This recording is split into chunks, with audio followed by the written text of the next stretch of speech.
Okay, this is roughly the third time I've attempted to record this.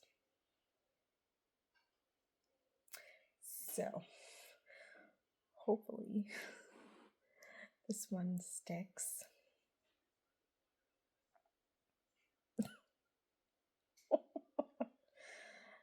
My name is Emily Berta.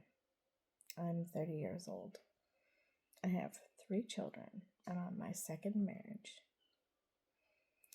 And I have spent most of my life, if not pretty much all of it, up until last year, about a year ago, trying to define it by why am I here? What makes me happy?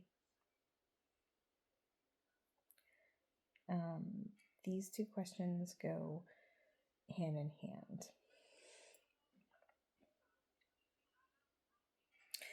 It has taken me a while, a lot longer than is probably a good thing, to actually do this, to speak. The Lord has told me to speak, so I'm speaking. I'm not doing it happily. My instinct and my nature tends to be wallflower.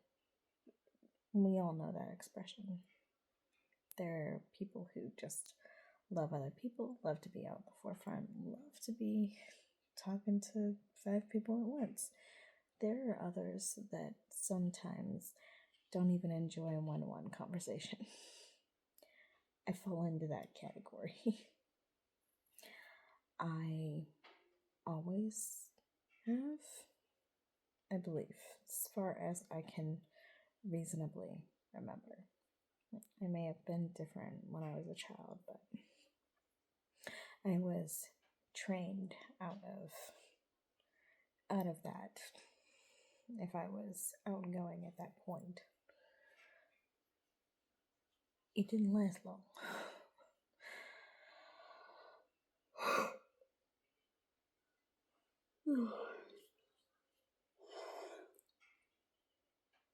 Sorry.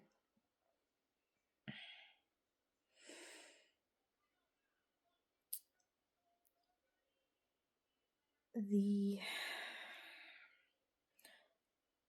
reason I point out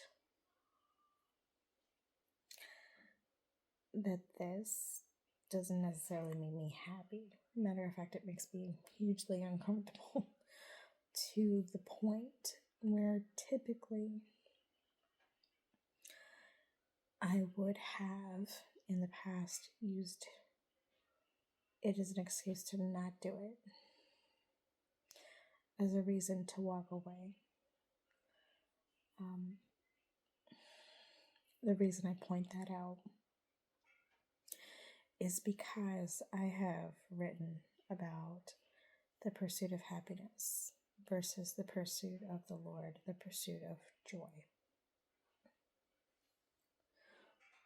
So the Lord gives us joy, and joy is a huge weapon to use against Satan and everything else that he could possibly throw at us. It's a huge key. That and thankfulness,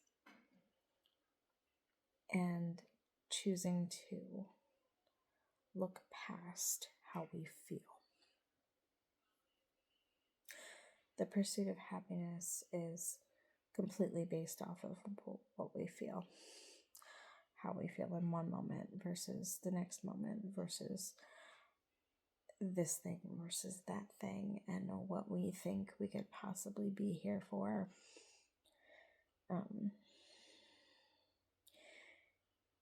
And I'm guilty of all of that. At one point, I was guilty of all of that. I am not now, but I spent all of my years up until a ago, asking why I was created. What am I supposed to do? And I didn't give the Lord the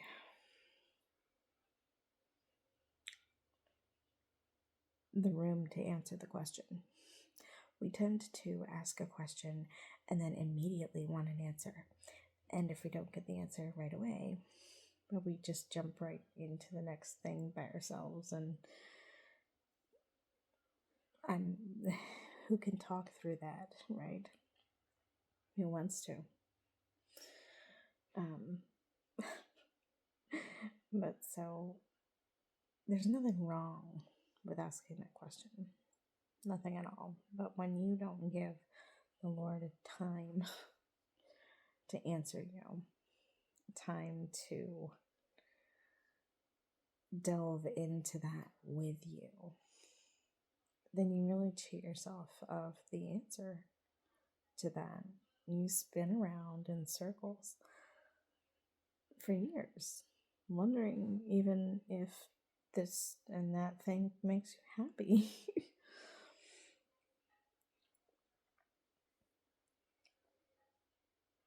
The Lord is not the author of confusion. If you are confused, it is not because of the Lord.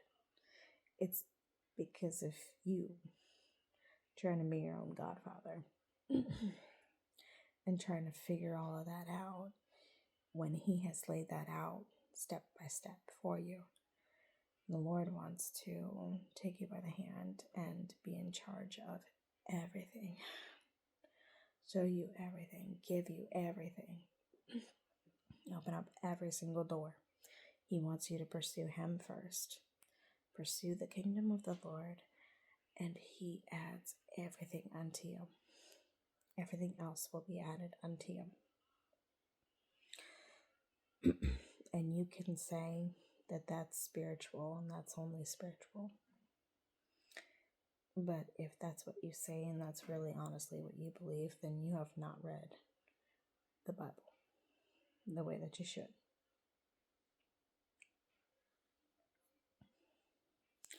The pursuit of happiness comes in to play when we decide that we're not going to give the Lord time to answer that question. Why are we here? What are we made for? We are here to be His kings, to take care of, to lord after, to watch over the world, to be His voice, to be His hands, to be His feet, to be His movement.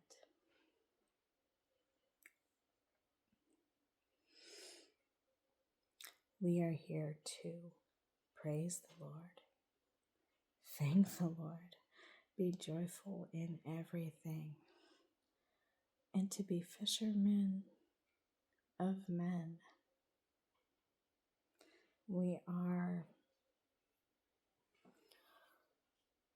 and were created to live in a garden, to take care of and to be cared for, to have every single need taken care of. We had every single need taken care of.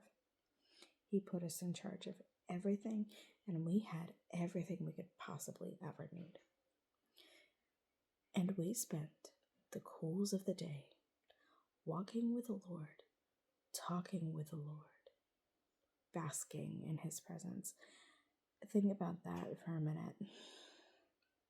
Adam and Eve were created in the garden to take care of it and to walk with the Lord and to be taken care of, to praise the goodness that He is. That's still why we're created. That's still what we're here for.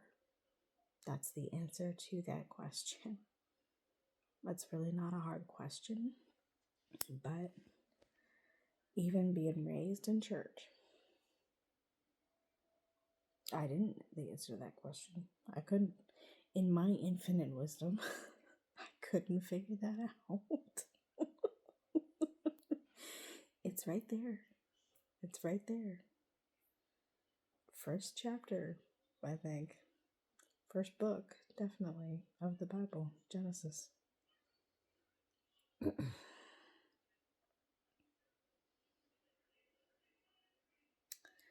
That was the beginning. It was the start of us. When we don't look at that, when we skip over that, we take out the foundation for everything else.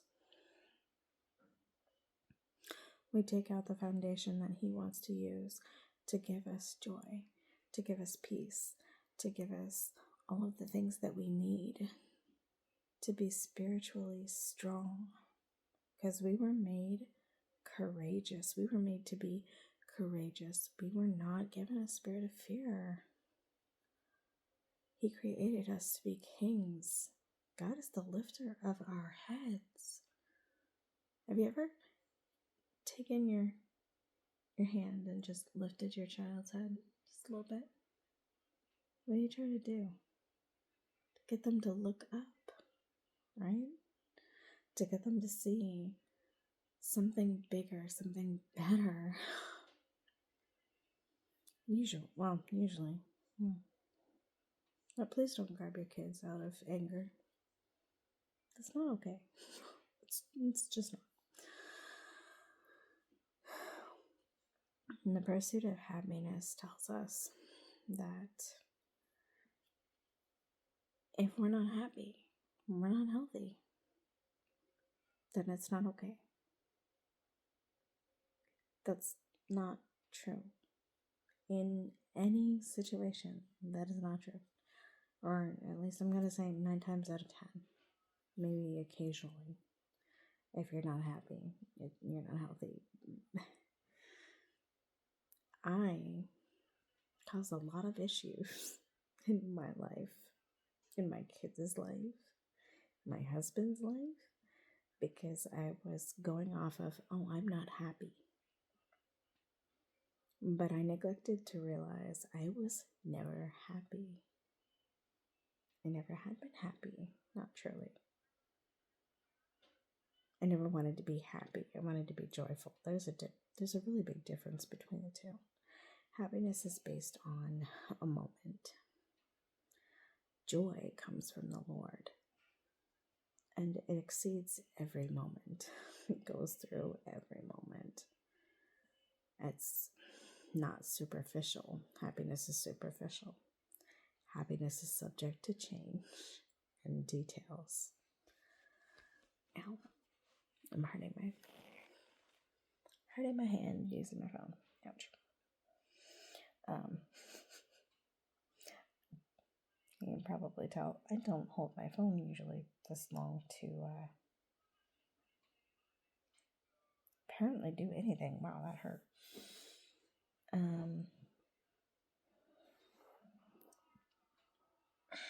Lord, what was I saying?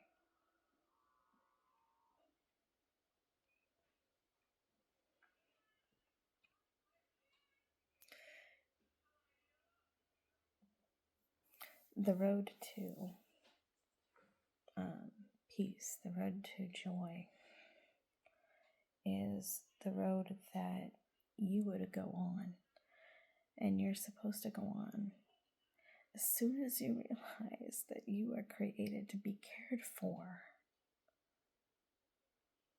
You are created to be loved. You are created to be a warrior for the Lord.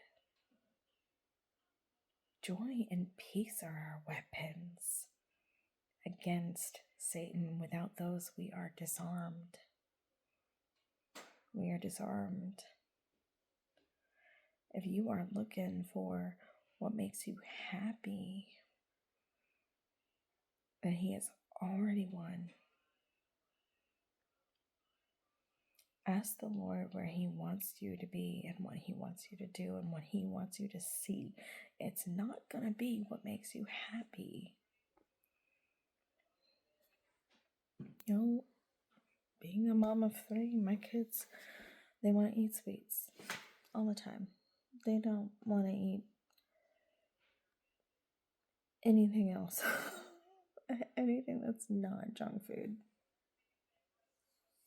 that makes them happy. Is that a relation to healthy? Yes, as a matter of fact, them being happy means they're not healthy.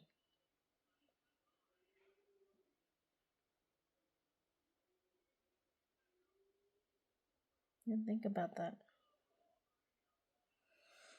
Oftentimes, when we are happy, we are not healthy. Or we are not choosing the healthy thing.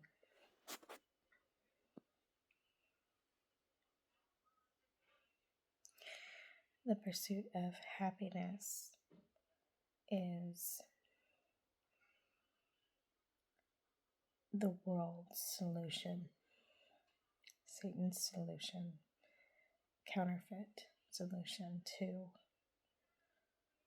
God's definition of where we are supposed to be and his measure for our lives.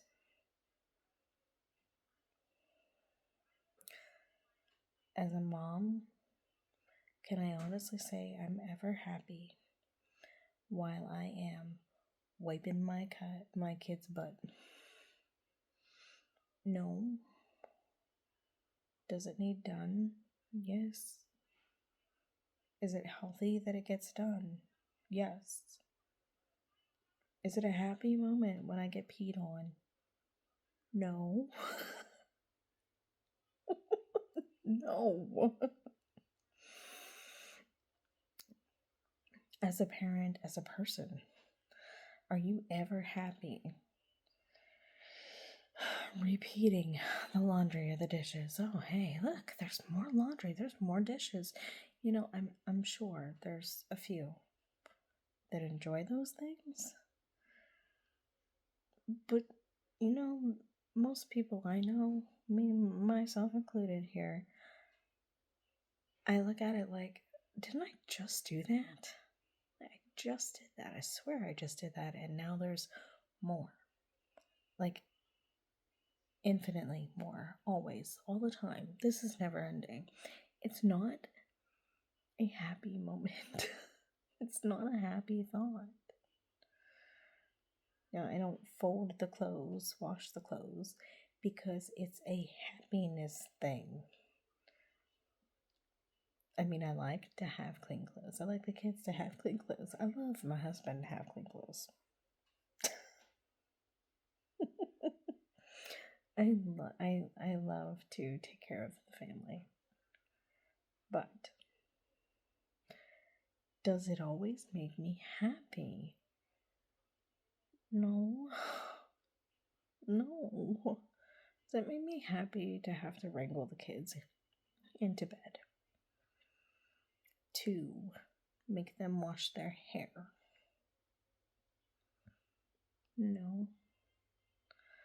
Is it a moment of ecstasy when my kids are yelling and screaming because they don't want to finish their dinner and they just want to eat cake?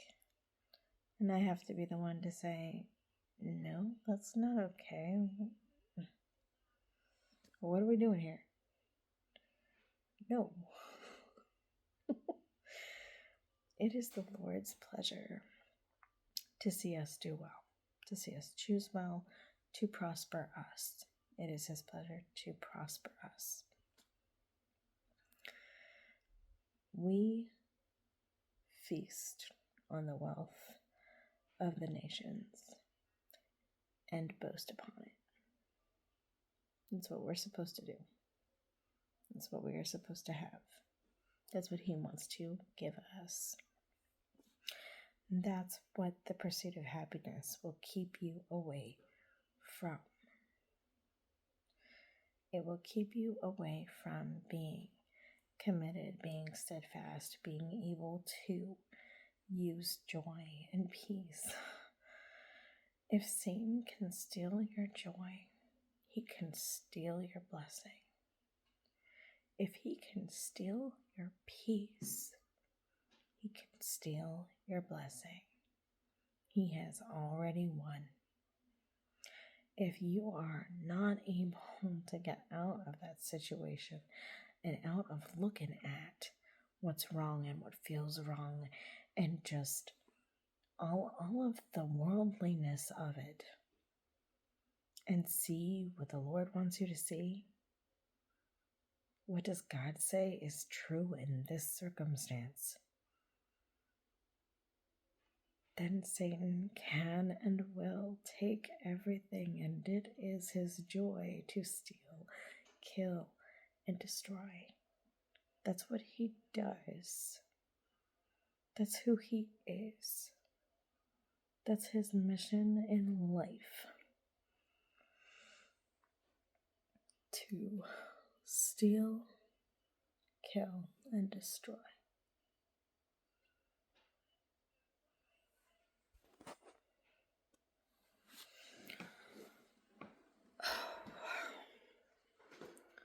I don't know how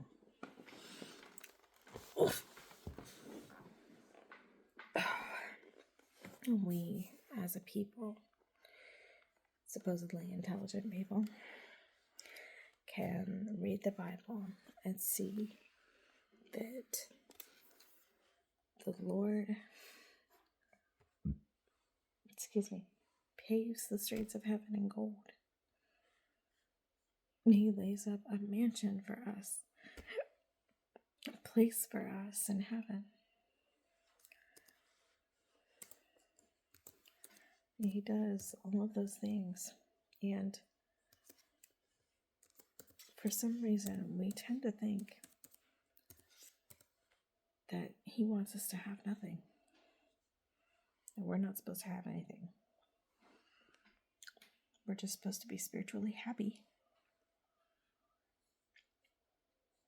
No.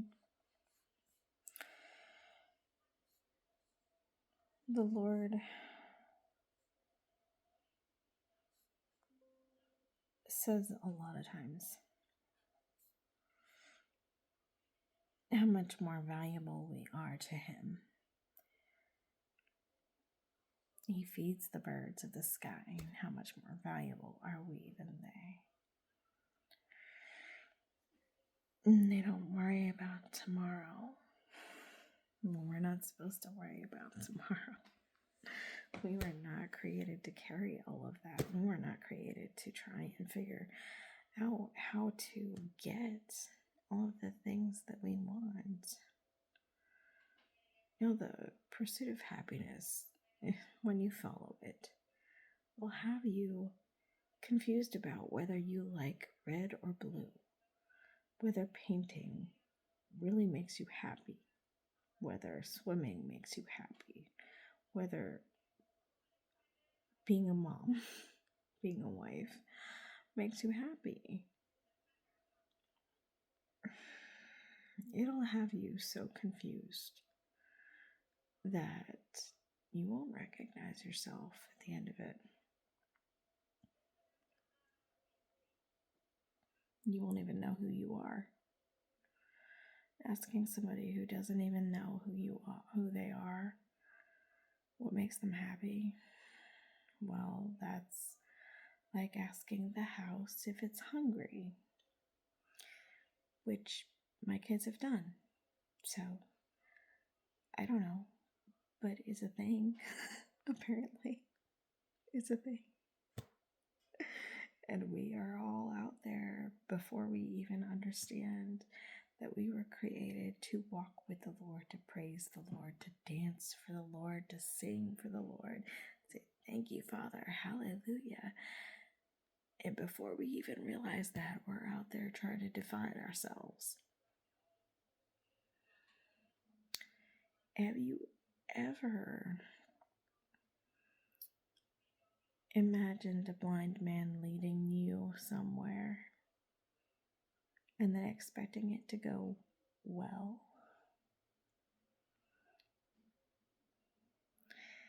You cannot get anywhere without knowing reasonably where you are going. And if you don't know, then you'd better have a map that can tell you where to go. Because if you say, hey, I want to go to Tennessee, but you've never been there, and you just don't feel the need to look at a map. Yeah. Well, you can start out driving any direction. Pick one. Doesn't really matter. Even if you head the right direction a couple of times, you're probably not going to end up in Tennessee. But how many times have we sat in the pursuit of happiness and just not had the energy to put into actually studying what God is trying to say to you in the Bible, with the Bible?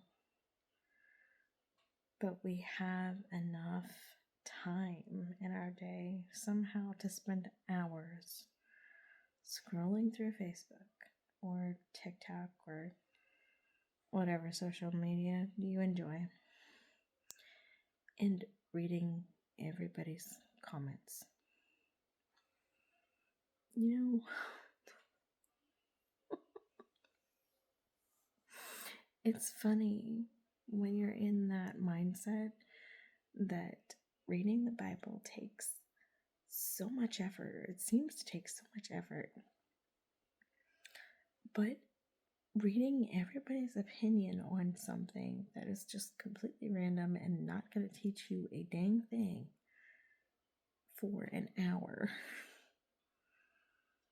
is nothing in that when you're in that place. I know. Like I said, spent the majority of my life there, but where did it get me?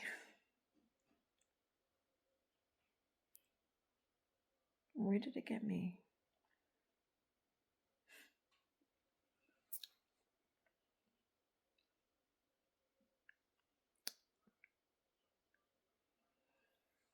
I was separated.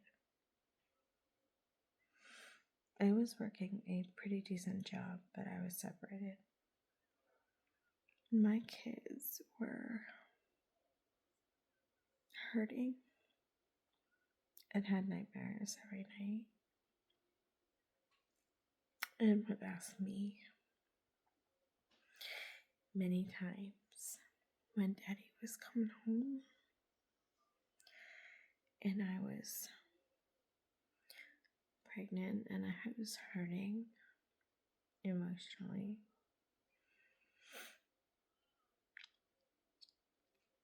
And my husband and the kids had just been in a car accident, so my car was totaled. I was borrowing my mom's car. And for that period, maybe a month, I want to say, the majority of what I kept thinking was that if I had a car accident driving to work or home,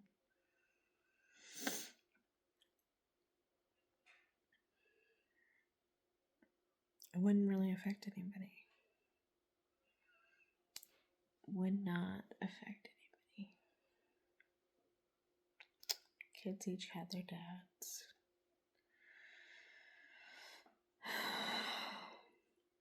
And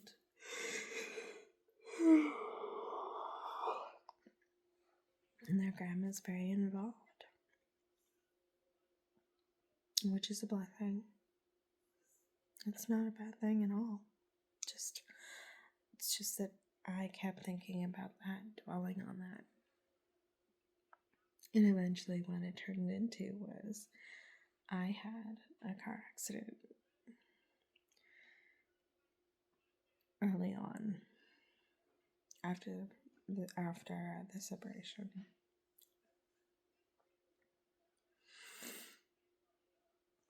And it was not fun. It was not nearly as bad as what it could have been. The car was totaled. I was fine. Baby was fine. But it was scary. And it took me a while to recover from that.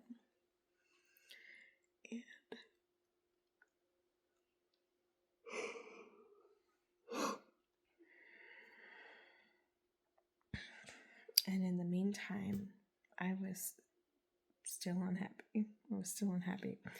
My husband, I had thought that our issues were the main reason that I was unhappy.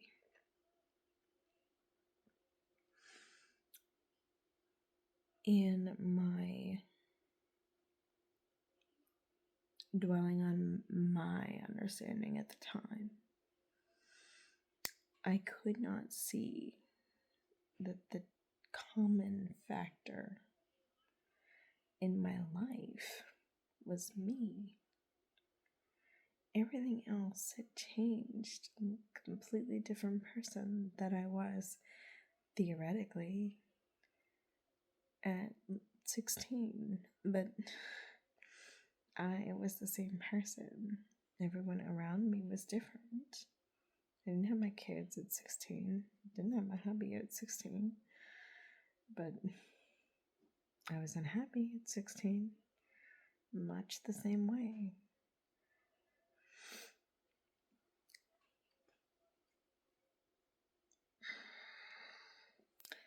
When we're not allowing the Lord to fill us with His joy and His peace, and when we're not following what He wants us to do, when we're not asking Him, and we're not giving Him that opportunity to fill that void. We were created to hear Him, to listen to Him, to be so into the Lord that the reality of this world changes because of what is true. You will know the truth, and the truth will set you free. I am the way, the truth, and the life. None come to the Father but through me. That's Jesus. Jesus is the way, the truth, and the life.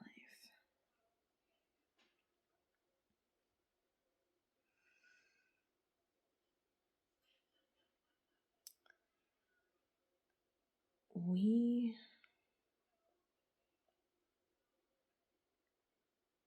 skip right over that. And the pursuit of happiness allows us to put ourselves into that bridge, trying to have what we feel is right, what we see is right.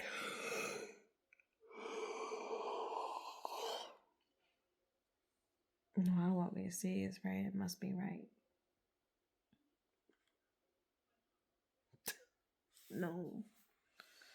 No, where did that put me after 30 years?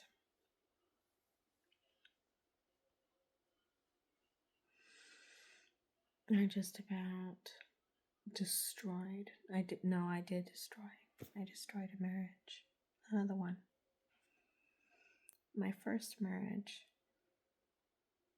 I wasn't listening to the Lord.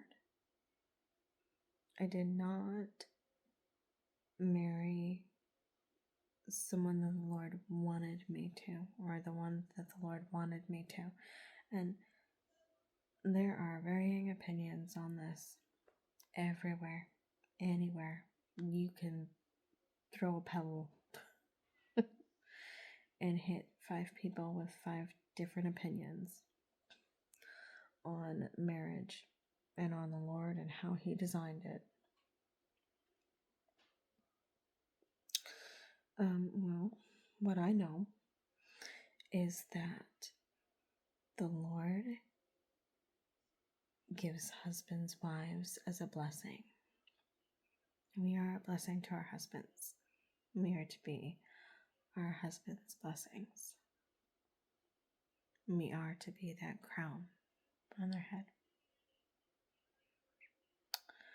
I know that wisdom is referred to as Lady Wisdom. Lady Wisdom. I know that women are to be that spiritual warrior for their husband, their families, because we sense things and see things a little more further out spiritually. It's how God designed us to be.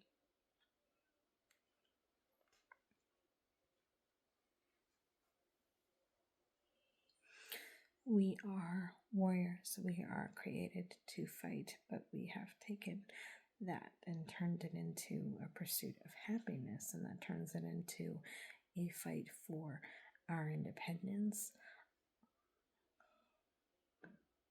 a fight for our equality, a fight for just a fight in general with any man on earth, for anything, for any reason, any reason.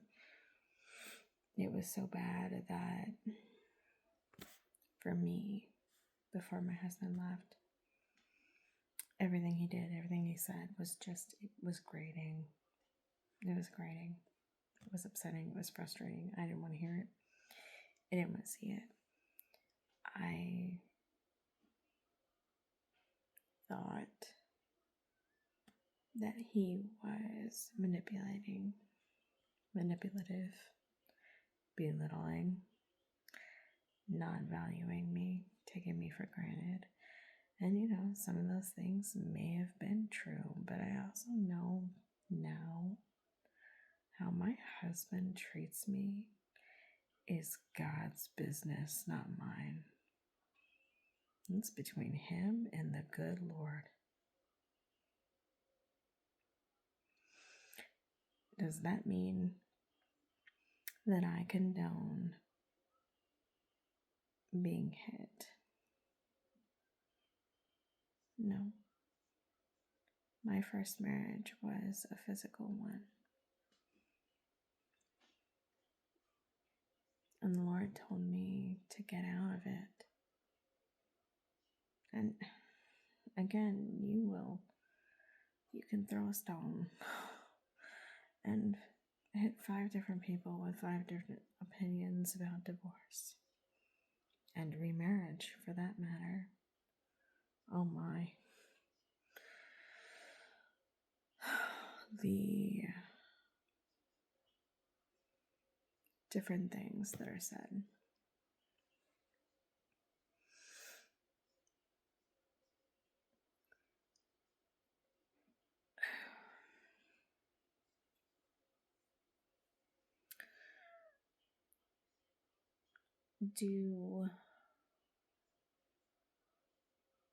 Does the Lord like divorce? No, he hates it.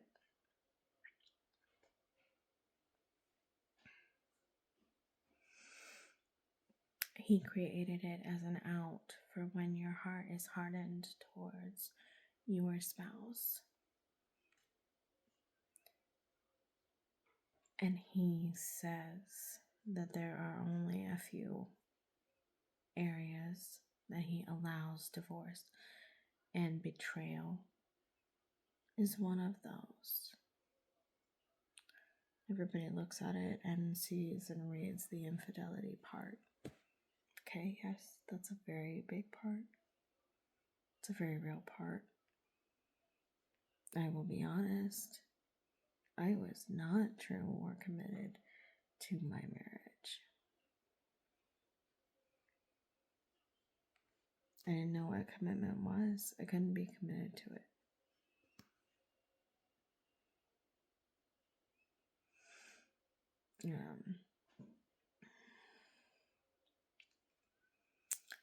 But in my first marriage, the betrayal of safety,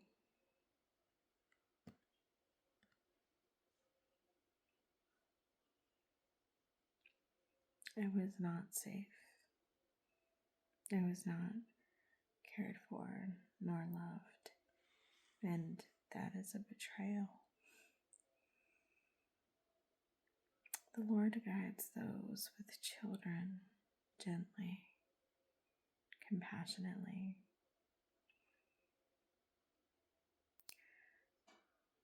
If you think that the Lord looks at a woman who, in a moment where she was not listening to him when he said, "Do not do this," and is getting abused and scared all the time, and all you can see or think to say is, "Well, you made your bed, now you gotta lie in it," I would look at yourself in the mirror. I would look at yourself in the mirror. I heard so many people say that to my mom. Christian people. Christian people. Divorce is adultery. Remarriage is adultery. Well, ideally, yeah, we all would listen to the Lord and marry that one person that he wants us to be with, right? Except that there are lots of Christians who also don't think that we have one person to be with.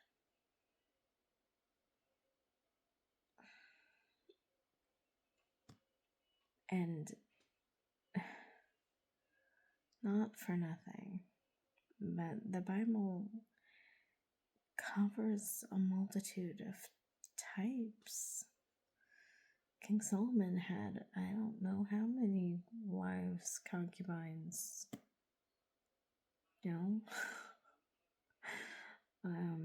I'm fairly sure that the majority of godly men in the Bible, in the Old Testament, had more than one woman in some form or fashion. The Lord described David, still does, as a man in whom he is pleased. Do you know David's life story was a tragic song? And he had some very real things going on there. He lusted after another man's wife, committed adultery with that man's wife, and then he arranged to have that man killed so he could then have his wife. And this is still a man in whom God is pleased.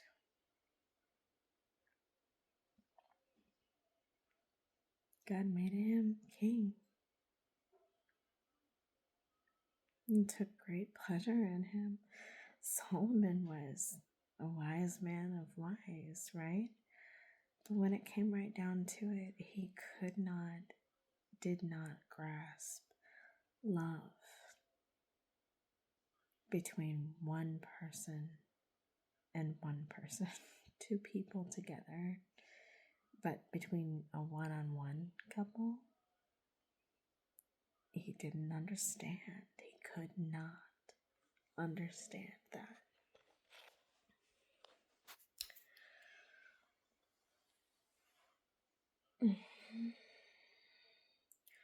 He doesn't call us to be perfect. He calls us to be true to him and to speak and to do what needs to be done according to him and what he says. Before Paul was Paul, he was Saul, and he was proud. He was proud of all the murders, all the atrocious crimes that he committed in the name of his understanding. What made him happy? That fake religion. Well, it was religion. fake God. If you are following the Lord and you are still defining it as religion, what religion are you? You're missing the point. You're still missing the point. It's a relationship. It's a relationship. How much time are you spending with him today? How much have you spent with him this past week? Would you enjoy it if you lived with someone whom you dearly love, but they only talk to you when they want something, and then the rest of the time you're ignored? No. God doesn't want that either. That's not commitment. That's not love. No.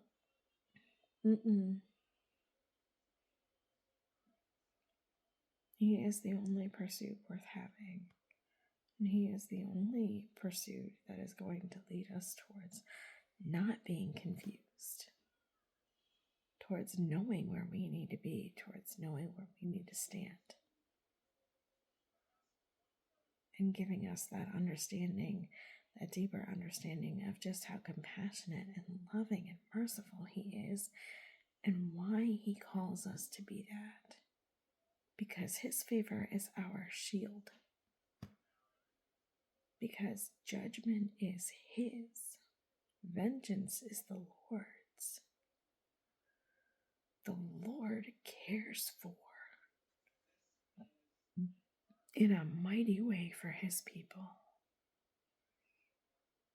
He did not drown many Egyptians for no reason in Exodus. He was moving in a mighty way for his people.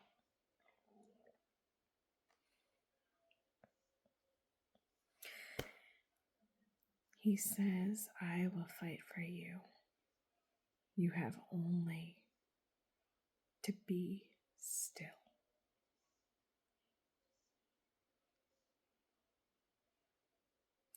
Seek first the kingdom of heaven, and everything is added unto you.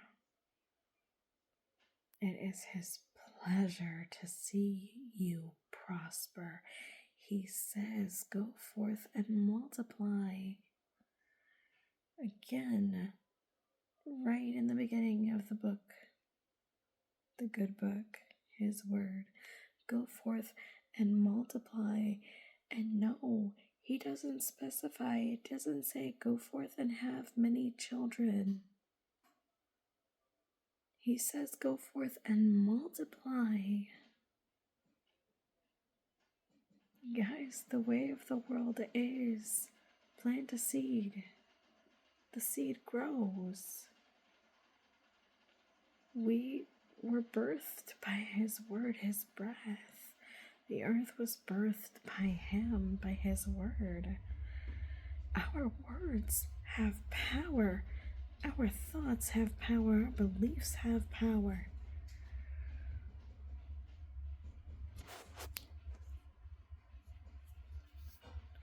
When we allow the pursuit of happiness to cloud that, we give all of that away.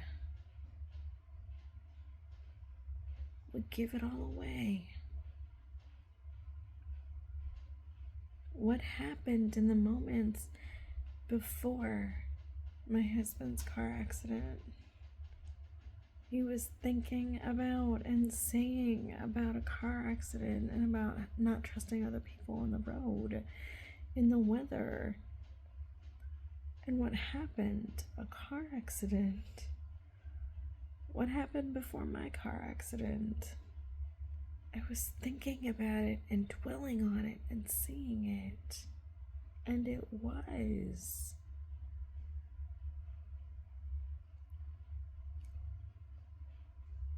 It is not easy, but we have to learn to rein in our thoughts and to only think on what is good and pure. And in my experience, whenever there is a bad thought going on, you gotta put it down right away. Put it down right away and say, no, I belong to the Lord. I only think on what is good and pure. Do you know what? Satan can't fight that. There's nothing left for him to take when you do that. Don't allow yourself to speak death. We are supposed to speak life and encouragement and that which is good. And don't allow yourself to curse. It's hard. I struggle a little bit with that.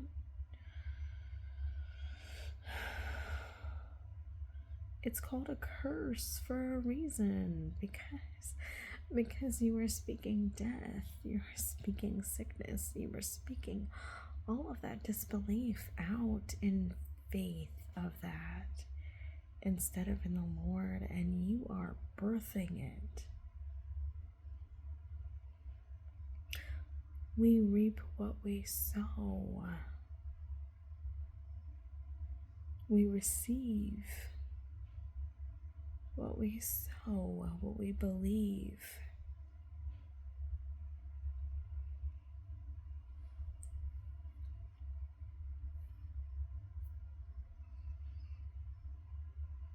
If we believe in the pursuit of happiness and in our own ability to make things come about, we will never see even a sliver of the portion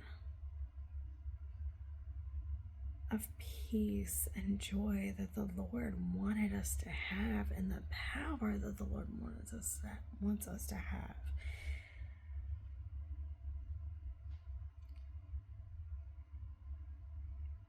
And I had to look at that. When I was separated, I had to look at that and ask the Lord, finally, why am I so miserable in this? I've done it before. I can do it. I know it. Been there, done that. Why am I so miserable? Why does it hurt so much? You know what he asked me? He asked me, do you really want another divorce? Do you want another broken home?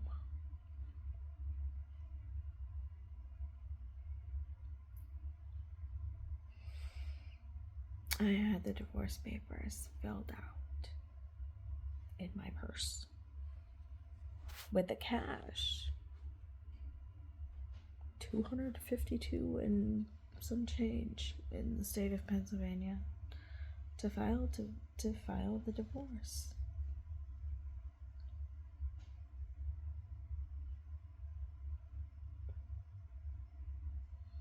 I think I carried that for a couple months, ready to go. And I thought that's what I wanted. But I never could file it. I couldn't bring myself to do it. Not that thinking about it didn't bring happiness sometimes. But it wasn't what I wanted. It wasn't right. It wasn't what God wanted. I was waiting for God to tell me that it was okay, and He never did. He never did, because it was not okay. And when He asked me that, it was like the confusion lifted, and I realized that I didn't want a divorce. I didn't want another broken family. And so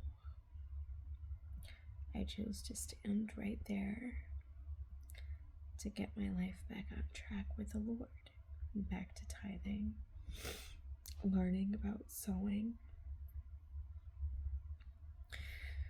back to the power that more than one have when they pray in the Lord. And He tells us where there are two or more bound in prayer, there my Father is. And he will surely bring that.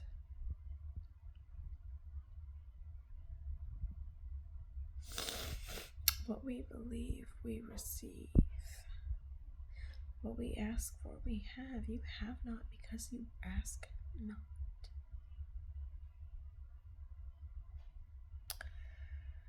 I got my tithing right. I started looking for more information on standing. I watched Fireproof and War Room a lot. A lot. I turned my kitchen into a wall, like in War Room, with prayers and verses. And when I was at my lowest points,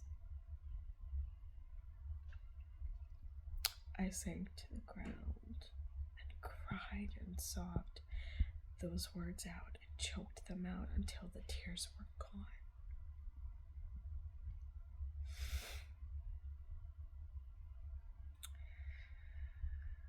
We are to sharpen each other. Metal sharpens metal. Iron sharpens iron. There are sparks. Sparks fly. We are not called to do anything less than fight. Loving the Lord, being committed to the Lord is a choice, and it is a war. Not against your husband, not against your wife, not even necessarily against what they're doing, against their mindset. But we have to learn how to walk the path the Lord wants us to walk, and then learn how to support each other properly spiritually. And it is not fun. It's not rainbows and butterflies. It's not supposed to be. Rainbows and butterflies are for little kids.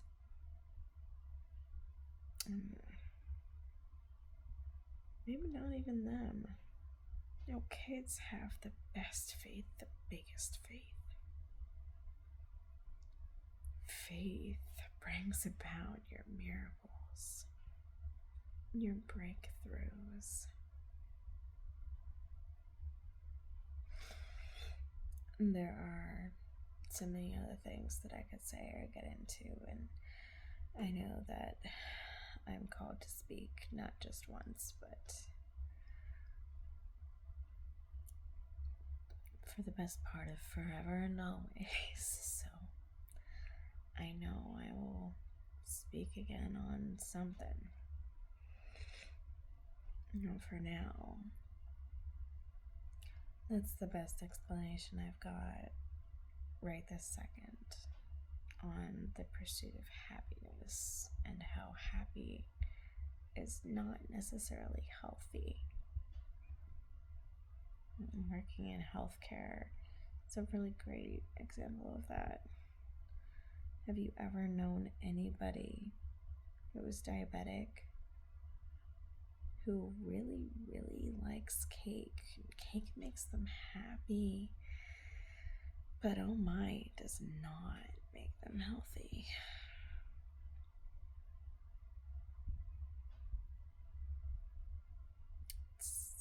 It goes right along in there.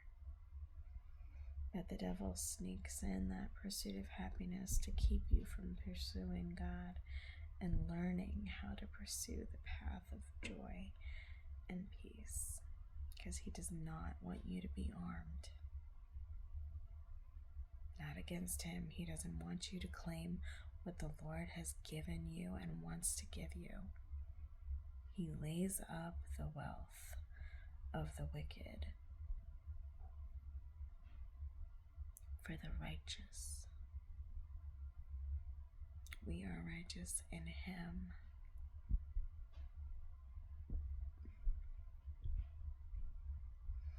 It is His glory and a reflection of His heart to give us everything we need and more. All we need to do is say, "Yes, Lord," and see that we are created for jumping in joy, resting in our Father's arms, and letting Him take care of all of that hard stuff, because He does better than we can. And so, until next time,